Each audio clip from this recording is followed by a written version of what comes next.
bagaimana kita cara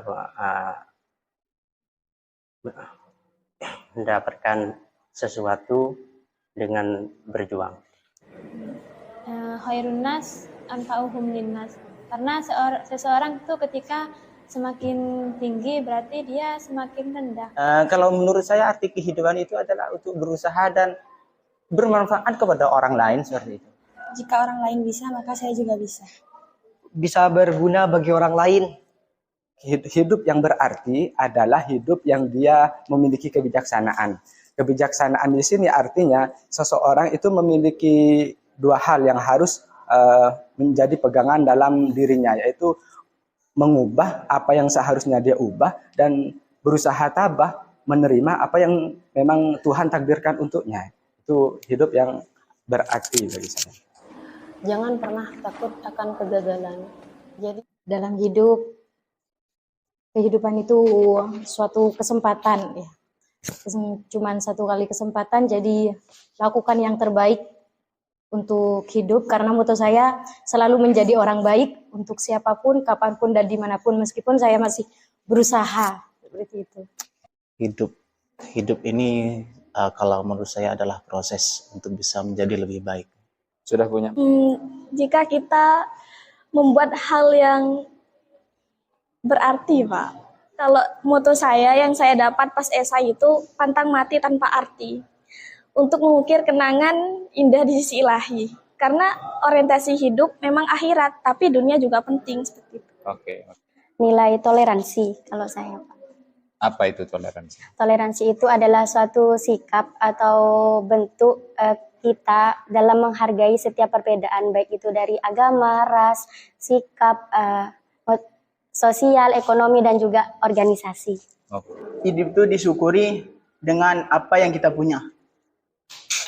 Mana hidup adalah mengukir sebuah pengalaman ataupun pengetahuan dengan seluas mungkin dengan lingkungan yang berbeda pula. Dan prinsip saya dari dulu, lihatlah apa yang orang bicarakan, bukan melihat siapa yang mengatakan. Karena ketika saya melihat apa yang dikatakan, berarti saya akan mendapatkan pengetahuan, pengalaman maupun ilmu pengetahuan, ataupun motivasi untuk diri saya sendiri. Tapi ketika saya hanya melihat siapa yang mengatakan, nah di situ saya akan, misalnya saya di sini benci kepada si A, maka ketika si A ini berbicara kepada saya, sekalipun ini sangat baik ataupun sangat bermotivasi untuk saya di situ tidak akan pernah mendengarkan. Karena kenapa? Karena saya didasari atau dilatar belakangnya kebencian. Makanya prinsip saya dari dulu itu undur makilah wala tandur mangkolah. Lihatlah apa yang dikatakan, bukan melihat siapa yang mengatakan. Oke.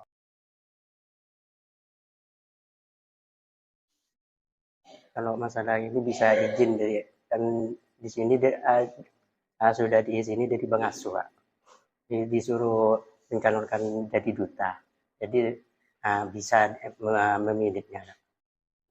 Itu menggeserkan jadwal pelajaran. Saya bakal memilih duta. Soalnya kenapa? Soalnya saya di duta ini ingin menjunjung tinggi nama baik kampus saya. Saya akan terus, Kak. Tapi tergantung dari perizinan orang tua, karena itu lebih penting.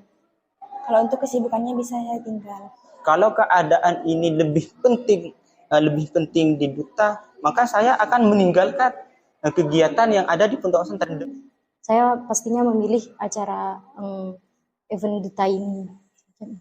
Kalau memang saya dituntut untuk hadir setiap ada kegiatan, insya Allah saya milih di duta. Soalnya dari pertanyaannya sebenarnya itu seolah-olah kan kayak belum bisa, emang benar-benar butuh kamu dari sampai malam kan gitu. Berarti ketika emang seperti itu kondisinya, saya lebih memilih duta ini. Kalau terkait dengan ini kan sebenarnya sama-sama tanggung jawab yang harus dipenuhi. Ya duta memang adalah poin terkait dengan LPM, itu adalah sebuah tanggung jawab. Maka dari itu kalau saya pribadi, kalau misal ada waktu, saya lebih ikut dua-duanya. Cuman kalau misalnya waktunya benturan, karena ini sebuah tanggung jawab, ya insya Allah saya memilih reporter. Kalau saya sudah masuk ke duta kampus ini, berarti saya lebih mementingkan duta kampus ini seperti itu. Berarti lebih milih Melihat keadaannya dulu, Kak. Yang paling penting itu yang kita dahulukan. Nah, saya harus mempertimbangkan mana yang paling urgent, artinya mana peran saya yang memang sangat dibutuhkan. Jika memang saya dibutuhkan, peran saya yang sangat dibutuhkan itu di duta kampus, maka saya harus berangkat ke duta kampus.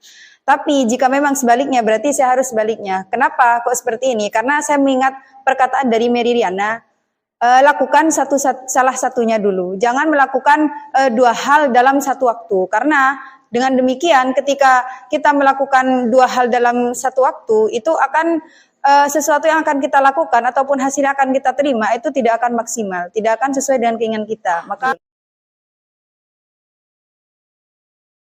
Mahlul. Qurratul Uyun. Karena apa juga? Lebih cantik, lebih tinggi. Saya tidak tahu namanya. Nomor urut 3 itu Bahlul. Kak Misarah. Kakak senior saya. Siapa? Kak Maulidi. Asrori, iya. Mbak Yuyun, terus itu Kak Mai. Kan beliau itu orang-orang hebat yang saya tahu. Itu. Mbak Nurul Mukarramah itu. Soalnya dari duta pertama itu saya emang, loh ini udah berbakat gitu loh. Jadi saya, saya ada rasa pesimis dalam diri saya. Sahabat Mahlul. Muayyanah. Tidak. Tidak ada. Tidak ada. nah, itu yang pasti Qurratul Uyun. Fahir, Asrodi,